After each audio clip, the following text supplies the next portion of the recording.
Good day guys. Ngayon, papunta tayo ng trabaho at araw-araw natin ginagamit itong ating XRM 125 motard.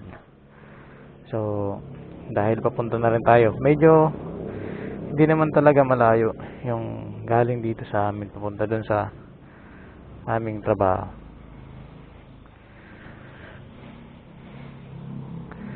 Kaya habang papunta doon makakapag-vlog tayo. Ngayon guys ay biyahe na tayo.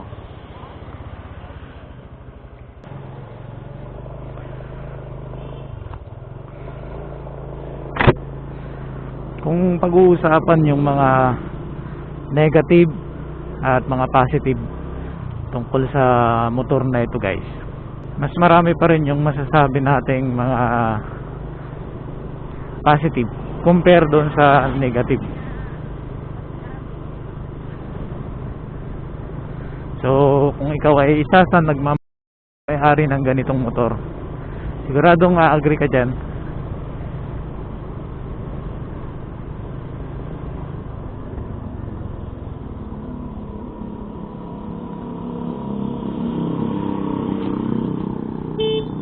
Flat.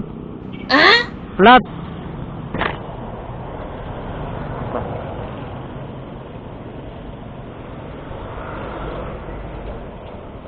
Flat pan.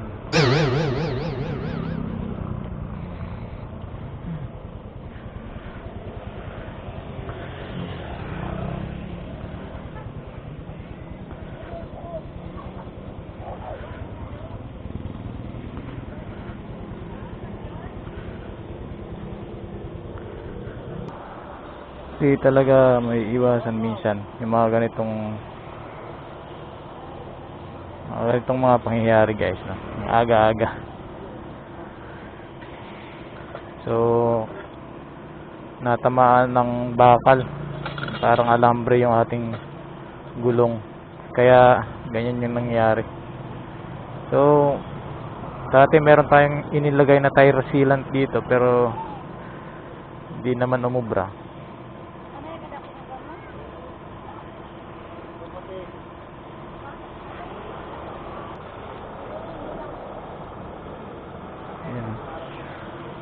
Ayan yung tinik na bakal guys.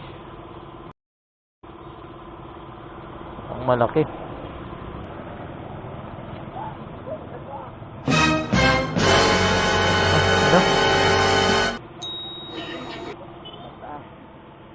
Grabe guys, oh. Ito pala yung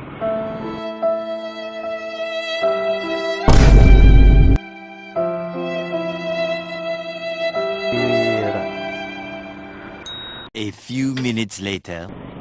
and guys, tapos na kami. Tapos na kaming mabulkanize. Yun. Ay.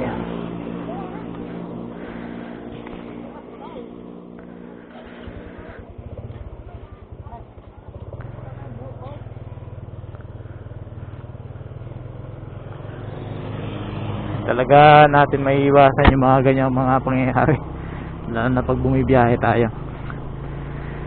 So ganun guys, balik tayo dun sa pinag-uusapan natin. So bagaman marami yung mga, bagaman sabihin natin yung mga nasabi natin sa mga nakaraang video natin, yung tungkol sa ating mga gusto at mga di gusto, marami ang positive pa rin na may comment natin dito sa ating motor. Sa araw-araw na paggagamit ko nito guys, papunta sa aking trabaho, mga ganito, sasabi natin na the best talaga itong motor na to.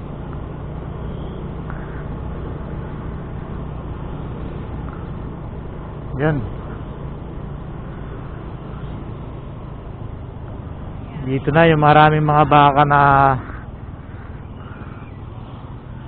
para sa mamaya guys. Yan. Ang Rodeo Festival.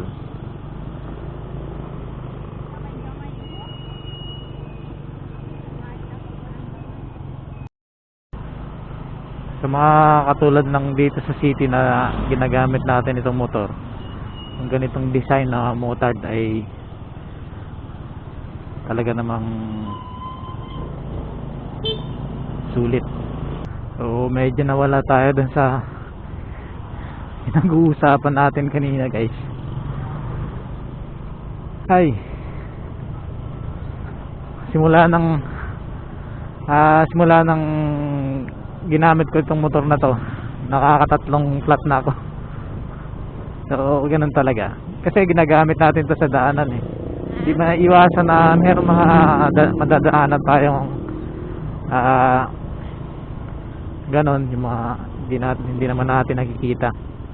Ang ganda talaga, guys, ng performance ng XRM 125.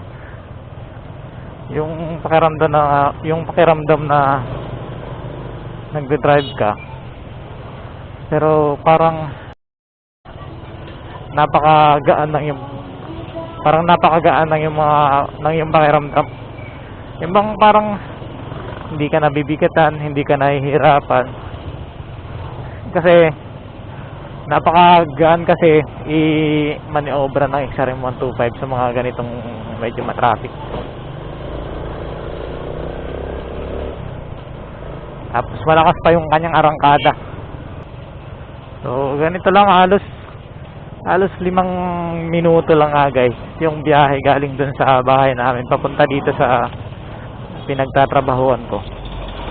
Kaya lang medyo natagalan lang tayo kanina dahil na-flat yung ating gulong.